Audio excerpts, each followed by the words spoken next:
সকাল সকাল হাতে রিপোর্ট নিয়ে পৌঁছে গিয়েছিলাম হসপিটালে গিয়ে ডক্টর দেখানো কমপ্লিট হলো। আর এদিকে লোকজন গরমের ভেতর দাঁড়িয়ে রয়েছে, দেখো ওষুধ নিচ্ছে, কি পরিমাণেই না গরম পড়েছে। বিকেলে মামি আর আমি গিয়েছিলাম শাক তুলতে, আর ভাই ঘুরতে বেরিয়ে ভাইয়ের তো আনন্দে আত্মহারা। হ্যালো ফ্রেন্ডস, আমি Ananya, welcome back to my channel Ananya মজুমদারের চ্যানেলে আপনাদের অনেক অনেক স্বাগত। যে সকাল সকাল ঘুম থেকে উঠে ঘর বাড়ি সব গুছিয়ে নিয়েছি, তারপরে একবারে চলে গিয়েছিলাম এই যে ফ্রেশ হতে। দেখো অবস্থাটা দেখো, ব্রাশ নিয়ে আর নাইটি নিয়ে চলে গিয়েছে, একবারে স্নান টান করে চলে এসেছি। যে পরিমাণে গরম পড়েছে, সকাল সকাল স্নান না করে কে কোথায় যাবে। তারপরে এই যে পুজো দিতে চলে আসলাম। আরও বিশেষ করে আমি পুজো দিতে চলে আসলাম, আমার সাথে না কালটাতে এক ঘটনা ঘটেছে, তার জন্য আমি তাড়াতাড়ি সকাল সকাল পুজো দিতে চলে আসলাম। এই যে আমি কিছুদিন ধরে না, এই প্রায় 5-6 দিন ধরে দেখবে আমি ঠিকঠাক করে ভিডিও পোস্ট করতে পারছি না, কারণ আমার বরের তো শরীরটা ভালো নেই। ওর কিছুদিন ধরে জ্বর, ওকে আমি প্রথমে প্রাইভেটে ডক্টর দেখালাম, কিছুই ধরা পড়ছিল না, ওখানে ব্লাড টেস্ট দিয়েছিল, তো করবে না, ও বলছে না আমি করবো না, এমনি দেখি কি হয়। তারপরে আমি আবার আরেকটা ডক্টর দেখিয়েছিলাম, সেখান থেকে ওষুধ খেয়েও একটু ঠিক হয়েছিল, আবার বৃষ্টি নেমেছে, বৃষ্টিতে ভিজে আবার জ্বর হয়েছিল। তারপর দেখছি কোনোভাবেই কিছু কমছে না, তারপরে হসপিটালে নিয়ে গিয়েছিলাম, ওখান থেকে ব্লাড টেস্ট দিল, সেসব ব্যাপারে পরে আসছি। এবার এই যে ওর জ্বর হয়েছে, এই জ্বর নিয়ে আমি এতটাই ব্যস্ত, মানে ওর বিভৎসকর পরিমাণে জ্বর। এবার আমি আমার বাপের বাড়িতেও যেতে পারছি না, ওখানেও যাচ্ছি না কিছুদিন ধরে, মানে আমি ওখানে এতটাই ব্যস্ত, এই 5-6 দিন ধরে ঠিকঠাক করে খাওয়া দাওয়া কিছুই হচ্ছে না। তো আমার এদিকে না আরও একটা বড় ভুল হয়ে গিয়েছে, আমি ঠাকুরকে ঠিকঠাক করে পুজোও দিতে পারছি না। এদিকে ঠাকুরকে ঠিকঠাক টাইমে খেতে দেওয়া হচ্ছে না, ঠিকঠাক টাইমে ঠাকুরকে পুজো দেওয়া হচ্ছে না। তো কি হয়েছে, একটা ঘটনা ঘটে গিয়েছে আমার সাথে, ঘটনাটা হচ্ছে যার জন্য আমি সকাল সকাল আর কি পুজোটা দিতে আসলাম আগেই ঘুম থেকে উঠে। কি হয়েছে জানি না, তোমরা ব্যাপারটা শুনে তোমরা হয়তো ভাববে যে এটা হয়তো এমনিই হয়েছে। এবার আমি জানি না এটা কি এমনি হয়েছে না এটা আমার মনের ভুল, আমি জানি না। এরকম আমার সাথে আগেও একদিন হয়েছে। কি হয়েছে বলো তো, এরকম আগে একদিন হয়েছিল আমার সাথে। আমি না ঠাকুরকে এরকম দুপুরবেলা খেতে দিইনি আর কি, মানে আমি ও বাড়িতে ছিলাম, আমার বাবার বাড়িতে ছিলাম, ঠাকুরকে খেতে দেওয়া হয়নি। আমি বাড়িতে এসেছিলাম, পরের দিন সকালবেলা ঘুম থেকে উঠেই দেখছি আমার ঘরের সামনে না সে বিরাট বড় একটা সাপ শুয়ে রয়েছে। তো আমি ছোটোবেলা থেকেই শিব ঠাকুরকে খুব মানি আমি, সেহেতু আমি তো শিব ঠাকুর এনেছি ঘরে, দেখতেই পাচ্ছ তোমরা। তো এরকম আমি একদিন ঠাকুরকে খেতে দেওয়া হয়নি, লেট হয়ে গিয়েছিল আমার, পরের দিন উঠেই দেখছি এরকম দরজাটা জাস্ট আমি খুলেছি, ঘুম থেকে উঠে ঘুম চোখ খুলে আমি দরজাটা খুলে দেখি বিরাট বড় একটা সাপ আমার দরজার সামনে শুয়ে রয়েছে। আমি তো প্রচুর পরিমাণে ভয় পাই, মানে আমি এতটা ভয় পাই আমি কি বলবো। আমি তো ঠাকুরকে বারবার বলি যে মহাদেব তুমি আমার সামনে কোনো সময় এরকম এসো না, এরকম সাপদেরকে পাঠিও না, মানে আমি এতটা ভয় পাই আমি আর কি বলবো। দেখো এবার আমি শিব ঠাকুরকে ভালোবাসি, আমার তো খুব ভালো লাগে, তার জন্য আমি এনেছি, কি করবো, ভয় পাই আমি তবু আমি এনেছি। এবার এরকম এই হয়েছিল আমার সাথে, একদিন হয়েছিল। তো এই যে আমি রিসেন্ট 2-3 দিন ধরে, এই 5-6 দিন ধরে আর কি, যে পুজোটা দিতে পারছি না ঠিকঠাকভাবে খেতে দেওয়া হচ্ছে না ঠাকুরকে, ঠিকঠাকভাবে কিছুই হচ্ছে না।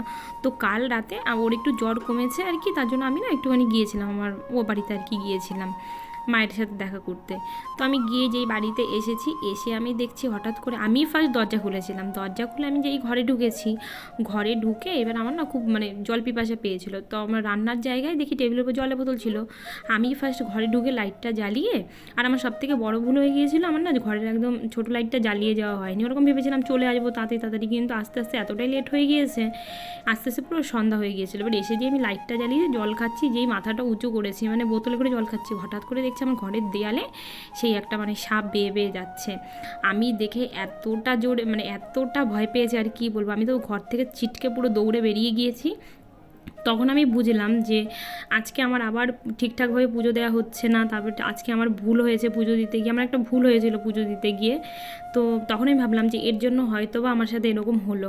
এবার জানি না এটা কি মানে অলৌকিক ব্যাপার, না এটা এমনিই হলো যে হ্যাঁ ঠিক আছে এরকম ছিল, এমনিই ছিল কোনো, তাই চলে এসেছে, না আমার এরকম ভুলের জন্য এরকম হচ্ছে, আমি নিজেও জানি না। তো আমি তখন মনে মনে বললাম যে ঠাকুর আমার ভুল হয়ে গিয়েছে, আমি কাল থেকে ঠিকঠাক করে পুজো দিয়ে দেবো। দেখো মানে যে যেটা মানে আমি মানি, তো আমার এর জন্যই মনে হলো যে এরকম আমি 2 দিন আমার এরকম ভুল হয়েছে, 2 দিন আমার সামনে এরকম পড়লো। তো আমি আর কি বলবো, দেখো আরও বিশেষ করে আমি বলেছিলাম সোমবার ঠাকুরকে আমি ভেবেছিলাম যে এবার থেকে দুধ ঢালবো মাথায়। তো এই সোমবারও না মানে এতটা বৃষ্টি হয়েছিল, দেখবে আগের ভিডিওতে আমি বলেছি সোমবারে মানে এতটা বৃষ্টি হয়েছে আমি দুধ আনতে যেতে পারিনি, তারপরে ঘি মধু দিয়েও ঠাকুরকে স্নান করাইনি, কারেন্ট ছিল না, মানে এমন একটা বিচ্ছিরি অবস্থা আমি করতে পারিনি। তো আমার মনে এটাই সাড়া দিচ্ছে যে আমি ঠিকঠাকভাবে ঠাকুরকে পুজো দিচ্ছি না, হয়তো বা এর জন্য এই ব্যাপারটা আমার সাথে ঘটলো, জানি না কী ব্যাপার কি। তো এর জন্য আজকে আমি সকাল সকাল ঘুম থেকে উঠেই আগে সমস্ত কাজবাজ কমপ্লিট করে আগেই চলে এসেছি ঠাকুরকে পুজো দিতে। তারপরে আজ ছিল আবার বৃহস্পতিবার তো আবার লক্ষ্মী ঠাকুরের ঘট পাল্টাতে হবে। তো এর জন্য আরও তাড়াতাড়ি আমি কোনো কাজই করিনি। সকালবেলা ঘুম থেকে উঠে জাস্ট নিজে ফ্রেশ হয়েছি, ঘর বাড়ি পরিষ্কার করে রান্নাবান্না ভেবেছি পরে করব। তো এর জন্য তার জন্য আর কি ঠাকুরকে তাড়াতাড়ি পুজো দিলাম। এবার ঠাকুরকে যখন পুজোটা দিলাম তারপর মনে হলো যে না এবার শান্তি। আমি তাই আবার ঠাকুরকে বলছিলাম যে মহাদেব আমার সামনে কোনো দিন তুমি এরকম এসো না, আমার প্রচুর পরিমাণে ভয় পাই। আমি মানে আমার মতন কে আছো যারা তোমরা ওই জিনিসটাকে এতটা মানে আমি যে কতটা ভয় পাই আমি বলে বোঝাতে পারবো না। তো তোমরা কারা আছো যারা আমার মতন অনেক ভয় পাও। এবার দেখো এই যে ঠাকুরকে পুজো দিচ্ছি তাড়াতাড়ি, আমি তো রান্নাবান্না ওদিকে পুজোর পরে বসাবো আর কি রান্নাবান্না। আমার আজ আবার যেতে হবে হসপিটালে, ওই যে ও রিপোর্ট করেছিলাম, তো ওখান থেকে আবার রিপোর্ট আজকে দেখাতে যেতে হবে কী হয়েছে না কী ব্যাপার। 3-4টে রিপোর্ট দিয়েছিল, হসপিটাল থেকে 3টে রিপোর্ট করিয়েছিলাম আর বাইরের থেকে একটা রিপোর্ট করতে দিয়েছিল, টাইফয়েডের রিপোর্ট করতে দিয়েছিল। কে জানে কি হয়েছে, রিপোর্ট আনতে যেতে হবে, মানে প্রচুর চাপ মাথার মধ্যে। তো এর জন্য আমি সকাল সকাল উঠে আর কি পুজোটা দিয়ে নিলাম। আর কি বলবো, পুজোটা দিচ্ছিলাম আর আমি ঠাকুরকে বারবার বলছিলাম যে এরকম যেন আমার আর না হয়, কোনো দিন আমাকে ক্ষমা করে দিও। মানে আমি যে কী ভয় পাই আমি তোমাদেরকে মানে তোমরা বিশ্বাস করবে না, আমি এতটাই ভয় পাই। আমার সাথে এরকম একটা ব্যাপার ঘটেছিল ছোটোবেলায়, আমি এরকম জল আনতে যাব, আমাদের তখন মানে কল থেকে জল আনতাম, পাশে একটা কল থেকে, আমার বিয়ের আগে ও বাড়িতে বসে। তো আমি জল আনতে গিয়েছি, মানে ড্রাম আনতে গিয়েছি, ড্রাম যেই আমি উঠিয়েছি ড্রামের সামনেই দেখো ওরকম রয়েছে বসে। আমি ওখানে ওকে দেখে এমন চেঁচানি মেরেছে, ওখানে আমি অজ্ঞান হয়ে গিয়েছিলাম। মানে এতটাই ভয় পাই আর কি বলো। আমাদের বাড়ির লোকজন জানে যে আমি কতটা ভয় পাই। আমাদের ঘরে একবার ঢুকেছিল, আমি আর আমাদের বাড়িতে থাকতাম না, পাশে মামা বাড়িতে গিয়ে থাকতাম। মানে আমি এতটা পরিমাণে ভয় পাই আর কি বলবো। আর এরকম আমি 2 দিন দেখলাম। তো এবার থেকে আমি ঠিক করে নিয়েছি না যাই হোক না কেন আমি আগে ঠাকুরকে পুজোটা দিয়ে নেবো, কারণ ওরকম যদি আমার সামনে আবার কখনো হয় আমি তো মানে এতটাই ভয় পাই আর কি বলবো তোমাদের। তো তোমরা কে আমার মতন ভয় পাও কমেন্টে জানাতে একদম ভুলো না। তারপরে এই যে পুজো টুজো দিয়ে চলে আসলাম রান্না করতে না অনেকটা লেট হয়ে গিয়েছিলো। আজকে রান্নাটা বসাতে তো ফার্স্টে আমি না একটু ভাত বসিয়ে নিলাম, কারণ আমার হসপিটালে যেতে হবে। এবার 2 জায়গা থেকে আমার রিপোর্ট নিতে হবে। একটা হসপিটালে রয়েছে রিপোর্ট, আমাকে বলেছে 1টার সময় রিপোর্ট নিতে, আর বাইরের থেকে যে রিপোর্টটা করেছিলাম ওটা বলেছে 12টা 12:30টার মধ্যে ওই রিপোর্টটা আনতে যেতে। আবার ডক্টর বলেছে 1টা-1:30টার মধ্যে যেতে। মানে এতটা চাপ মাথায়, আমি এর জন্য তাড়াতাড়ি কাজ করছি, খুব তাড়াতাড়ি করছিলাম। এদিকে কিন্তু আমি রান্নাটা বসিয়ে তারপর যেতে পারতাম পুজো দিতে, কিন্তু আমার সাথে কালকে যা ঘটেছে আমি ভেবেছি না বাবা কোনো কাজ করবে না, আমি আগে পুজোটা দিয়ে নিই। আর আমি কিন্তু জানো সকালবেলা না খেয়ে দিয়েই কিন্তু আমি ঠাকুরকে পুজোটা দিই, যে আগে পুজোটা দিই তারপরে খাওয়া দাওয়া করি। তো এই রিসেন্ট এই যে জ্বর হয়েছে, জ্বরের এই কিছুদিন ধরে এটা ভুলভাল হয়ে যাচ্ছিলো। মানে খাওয়া দাওয়া করে ঠাকুরকে পরে দিচ্ছিলাম, কখনো 4টের সময় কখনো 5টার সময় পুজো হয়ে যাচ্ছিলো। মানে এই সব ভুল হচ্ছিলো আমার। এই ওর শরীর খারাপটা হয়েছে, অ্যাকচুয়ালি কী বলো তো, এগুলো ভুলটা হয়েছে ওর শরীর খারাপটা হয়েছে না, আমার সব মানে এলোমেলো হয়ে গিয়েছে। কারণ বাড়িতে দেখবে আমরা 2জন মানুষ থাকবে, ওর যদি কিছু হয় স্বাভাবিক আমার মাথা তখন কাজ করে না, শরীরটা ভালো না কিছু কোনোভাবেই জ্বর কমছিল না, এর জন্যই আর কি এরকম সব এলোমেলো হয়ে গিয়েছিল। তো এখন একটু শরীরটা ওর ভালো হয়েছে, দেখি আজকে রিপোর্টটা আসলেই বোঝা যাবে কী হয়েছে না কি। তো তার জন্য এই যে এদিকে ভাত বসিয়ে দিয়েছি, তাড়াতাড়ি ভাতটা বসালাম। আর বেশি কিছু রান্না করিনি, রান্না করেছি ঠিকই, কিন্তু খাওয়ার আর টাইম পাইনি। হসপিটাল থেকে এসে তারপরে খেতে হয়েছে। এই যে এদিকে রান্না বসিয়ে দিলাম, তার মধ্যে আবার জলের গাড়ি এসেছিলো, জলের ড্রাম ফাঁকা করে দিতে হবে। যত বোতল ছিল সব আর কি আমি ভরিনি, ওই ভরে রেখেছিল সমস্ত বোতলগুলো, ও ভরে রেখেছে। তারপরে এই যে এদিকে ভাতটা বসিয়ে দিলাম আর কি।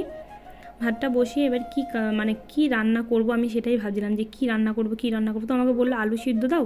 ও তো আলু সিদ্ধ একদমই পছন্দ করে না, কিন্তু ঘি এনেছি, আমি আগেও তো বলেছি ও ঘির জন্যই জাস্ট আলু সিদ্ধটা খাই। এই দেখো এদিকে আবার ভাই চলে এসেছে, যে কি হচ্ছে। ভাই আবার এখানে এসে দেখছিল, আমার ক্যামেরা স্ট্যান্ডটা ধরে দেখছে যে এটা কী জিনিস।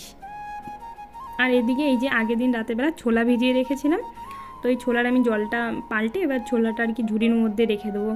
আমার কর্তামশাই উনি আবার এমনি ছোলা খাবেন না, এরকম ভেজানো ছোলা, এই ছোলাটা রেখে দেবো। তারপরে ছোলাটা থেকে যখন গজ বেরোবে তখনও খাবেন, নাকি এমনি খেতে নাকি ভালোই লাগে না। তার জন্য আর কি ছোলাটাই যে একটু জলটা চেঞ্জ করে ধুয়ে তারপরে যে ঝুড়িতে রেখে দিলাম। এটা রাত হবে যখন, রাতে বিকেলেও হবে না, রাতের দিকেই গজ হালকা হালকা বেরিয়ে যাবে। তখন বলেছে খাবে, এমনি খাবেন না, কে জানে অন্য ওভাবেই টেস্ট লাগে। তারপরে এই যে আমি ঠাকুরের প্রসাদ তুলে এই যে ভাইকে দিলাম, 2 ভাইকে, এই যে ভাই আর এই যে ওর দাদা, এরা হচ্ছে 2 ভাই। তো এদের 2জনকে দিলাম প্রসাদ আর কি। তো ও বলছে হাতে নেবেন, হাতে কী জানি কাজ করছিল, ওর মুখের মধ্যে দিয়ে দিলাম। এবার 2 ভাই এখানে বসে খাচ্ছে আর 2 ভাইয়ের আড্ডা মারছে, দেখো কত কিছু হচ্ছে 2 ভাইয়ের। আমি যাচ্ছি আমার মামিকে একটু প্রসাদ দিতে। তো মামিকে প্রসাদ দিতে গেলাম, মামি আবার আমাকে, মামির ঘরেও পুজো দিয়েছিলো, মামি আবার আমাকে প্রসাদ দিল, সেটাও এসে এই 2 ভাইকে দিয়ে দিলাম। এরা খাচ্ছিল। তো ভাইয়ের তো কত আনন্দ, ভাইয়ের প্রশ্ন, দাদা এটা কি এটা বলতেই হবে। তারপরে এই যে রান্নাবান্না করে চলে এসেছি রিপোর্ট নিয়ে, একবারে হসপিটালেই চলে এসেছিলাম। ও গিয়েছিল ওই বাজারে যে রিপোর্টটা ছিল আর কি ওটা আনতে, আমি এদিকে রান্নাবান্না করছিলাম, রেডি হয়ে গিয়েছে, আমি আর রিপোর্ট আনতে যাইনি। তো এখান থেকে এসে হসপিটালের যে রিপোর্টটা ছিল সেটা আমরা নিয়ে নিলাম। এসে দেখছি ফাঁকা, আমি ভাবছি বাবা ডক্টর কি চলে গিয়েছে না কি ব্যাপার কি, তারপরে ভেতরে গিয়ে দেখলাম যে না কোনো লাইন নেই, এমনি ডক্টর রয়েছে, তো ভালোই হলো। তো ওখান থেকে ডক্টর দেখিয়ে আসলাম। তারপরে ফাইনালি যখন আমরা রিপোর্টটা পেলাম, রিপোর্টটা পেয়ে এই জিনিসটা শুনেই ভালো লাগছিল যে না কোনো অসুবিধা নেই, যতগুলো ব্লাড টেস্ট করেছি সব ভালোই আছে। বলছিল টাইফয়েড হালকা পরিমাণে আছে আর কি, তো ওটা নিয়ে অত টেনশনের কোনো ব্যাপার নেই। যা ওষুধ দিয়েছে আগের দিনও আমি দেখিয়েছিলাম, সেসব ভিডিও তো নিয়ে আমি নিতে পারিনি ওর জ্বরের জন্য আর কি, ওই ওষুধগুলোই কন্টিনিউ খেতে বলেছে। তারপরে এই যে বাড়িতে এসেছি, বাড়িতে এসে অবস্থাটা জাস্ট একবার দেখো। তারপরে এই যে সকালে যে রান্নাবান্না করে গিয়েছি সেই খাওয়া দাওয়া এখন হবে। এই যে করেছিলাম বেগুন আলুর তরকারি, আর এই যে আমি তোমাদেরকে আগে বলেছি চিচিঙ্গা ঝিঙা আমার গন্ডগোল হয়ে যায়, এই যে এটা আর কি ভেজেছি, আর এদিকে এই যে আলু সিদ্ধ মাখানো হচ্ছে, আলু সিদ্ধটা মাখিয়েছে দেখো। ও এদিকে সিদ্ধটা মাখাচ্ছে আর আমি ভাতটা বেড়ে রেডি করলাম। তারপরে খাওয়া দাওয়া করে আমরা আবার বিকেলের দিকে একটু বেরিয়েছিলাম, মামি আমি ভাই আর আমার কর্তা মশাই। ওই যে দেখেছো দুই ভাই ওই যে সাইকেল নিয়ে যাচ্ছে, হ্যাঁ ওই যে আমার পর যাচ্ছে আর ভাই পেছনে সাইকেলে বসে রয়েছে, মামি আর আমি হেঁটে হেঁটে যাচ্ছিলাম। আমাদের এখানে না বড় ঠাকুরের পুজোয় সামনে শনিবারে, তাই প্যান্ডেল হচ্ছে আর কি।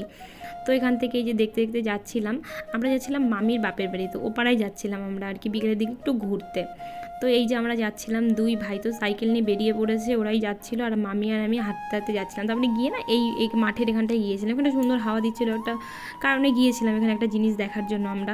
তারপরে গিয়ে শুনছি ওই যে দূরে দেখতে পাচ্ছ ওই যে নেটদা, ওখানে কি ড্রাগন ফলের চাষ হচ্ছে, এখানে দেখছিলাম বেশ ভালোই লাগছিলো। তাই ওখানে গিয়ে একটু দরকারের জন্য গিয়েছিলাম, ওখানে গিয়ে আমরা তাই মামি একটু কথা বলছিল পাশে একজনের সাথে, আর এই যে আমি আর এই যে ভাই দাঁড়িয়ে রয়েছি, ও দাদা আমাদের একটু ভিডিও নিয়ে দিচ্ছিল আর কি। আর ওদিকে মামি পাশে একজনের সাথে গিয়ে কথা বলছিল, আর আমাদের দুজনের অবস্থা দেখো, এই যে মামি আসছে হেঁটে হেঁটে কথা বলে, মামি আসছে এদিকে, আর ওর দাদা আমাদের ভিডিও ক্যামেরায় আর কি ওই ভিডিও নিয়ে দিচ্ছিল, ভিডিও ক্লিপ। তো আমরা ঘুরলাম বিকেলটায়, বেশ মজা করলাম। তারপরে এদিক থেকে ঘুরে তারপরে আমরা যাচ্ছিলাম ওই মামির বাপের বাড়িতে, ওখানে গিয়ে তো আরও মজা হলো। ভাই তো যেই মামা বাড়িতে গিয়েছে তো বুঝতেই পারছো মামা বাড়ির মজাই আলাদা। ভাই যেই মামা বাড়িতে গিয়েছে গিয়ে তো মানে ওর আর খোঁজ নেই, ও বুনু দাদার সাথে খেলতে একদম বসে পড়েছে। আর এদিকে দেখো আমরা ওখানে গিয়েছি, গিয়ে দেখছিলাম এই যে এই কুকুরটাকে দেখছো দেখো, ও ঘর থেকে আমরা দেখলাম ঘর থেকে ও আয়না এনেছে, এনে ওটাকে কামড়ে কামড়ে পুরো ভাঙবে, দেখো কি না করে দুষ্টুমি। তারপরে এই যে আমরা এসে এখানে শাক তুলছিলাম, ও বলছে এদিকে তাকাও তাকাও, আমি ভেবেছি হয়তো ছবি টবি তুলবে, তা দেখছি না ভিডিও করছে। আমি তার জন্য তাদের আবার নিচের দিকে তাকিয়ে শাক তুলছিলাম, আমি ভাবছিলাম কী হচ্ছে, আমাকে বলছে তাকাও। তারপরে এই যে মামি আমি আর এই যে একটা দিদা উনিও আসলো, উনি একটু ঝড়ের গল্প বলছিল যে আবার ঝড় আসবে কি, ওই আর কি মামি কথা বলাবলি করছিল। আর এদিকে দেখো বুনু দাঁড়িয়ে দাঁড়িয়ে বুনু হিসু করে দিয়েছে, বুনু ছিল ওর কোলে, ও যেই নামিয়েছে অমনি বুনু এদিকে শো করে দিয়েছে। বুনু এক পা দু পা জাস্ট একটু দাঁড়াতে পারে এখন আর কি, তাও আবার দেখছি এক পা দু পা একটু হাঁটছে বুনু বারবার না এই মোবাইলের দিকে তাকাচ্ছিল, তাকিয়ে থেকে দেখছিল যে এটা কি ওটা ধরার চেষ্টা করছিল বুনু। তাই আর কি আমি শাক তুলছিলাম, ও এদিকে বুনুর ভিডিও ক্লিপ নিচ্ছিল। দেখো ছোটো ছোটো পা কী সুন্দর হাঁটছে তাই না, দেখে কত ভালো লাগছে, কী সুন্দর হাঁটছে দেখো এক পা বুনু জাস্ট মানে এমনি দাঁড়াতে পারে, এখন তো দেখছি আবার এক পা দু পা আবার হাঁটছে।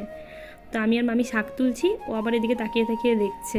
মামি মানে হচ্ছে ওর পিসি, আমার মামি মানে ওর পিসি, তো ওর পিসির দিকে তাকিয়ে তাকিয়ে দেখছে। তা মামি আর আমি এদিকে শাক তুলছিলাম, শাক তুলতো না এতটা মানে সন্ধ্যা হয়ে গিয়েছিল, আমরা ভেবেছিলাম শাক তুলবো, তো আবার গিয়ে দেখছি এতটা লেট হয়ে গিয়েছে, তাই ভেবেছিলাম যে না শাক তুলুন, মামি বলছে না এসেছি যখন তুলবো চলো। তাই এই যে মামি আর আমি দুজন মিলে শাক তুলছি, মামি আবার দৌড়ে গেল বুনুকে আনতে গেল, আমি এদিকে শাক তুলছিলাম, সন্ধ্যা এতটাই হয়ে গিয়েছিল আর কি বলবো। তো শাকটাক তুলে এই যে বুনুকে নিয়েও মামি চলে এসেছে শাক তুলতে, বুনুকে কোলে নিয়ে। তারপরে আমরা ওখান থেকে শাকটাক তুলে আর কি করবো, তারপরে চলে আসলাম বাড়ির দিকে। তো আজকের ভিডিওটা আর বেশি বড় করিনি, আজকের ভিডিওটা এখানেই শেষ করছি। ভিডিওটা যদি আপনাদের ভালো লাগে লাইক কমেন্ট শেয়ার সাবস্ক্রাইব করতে ভুলবেন না। দেখা হচ্ছে অন্য কোনো ভিডিওতে, ততক্ষণ সময় ভালো থাকো, আজকের মতন এমনি চলো টাটা।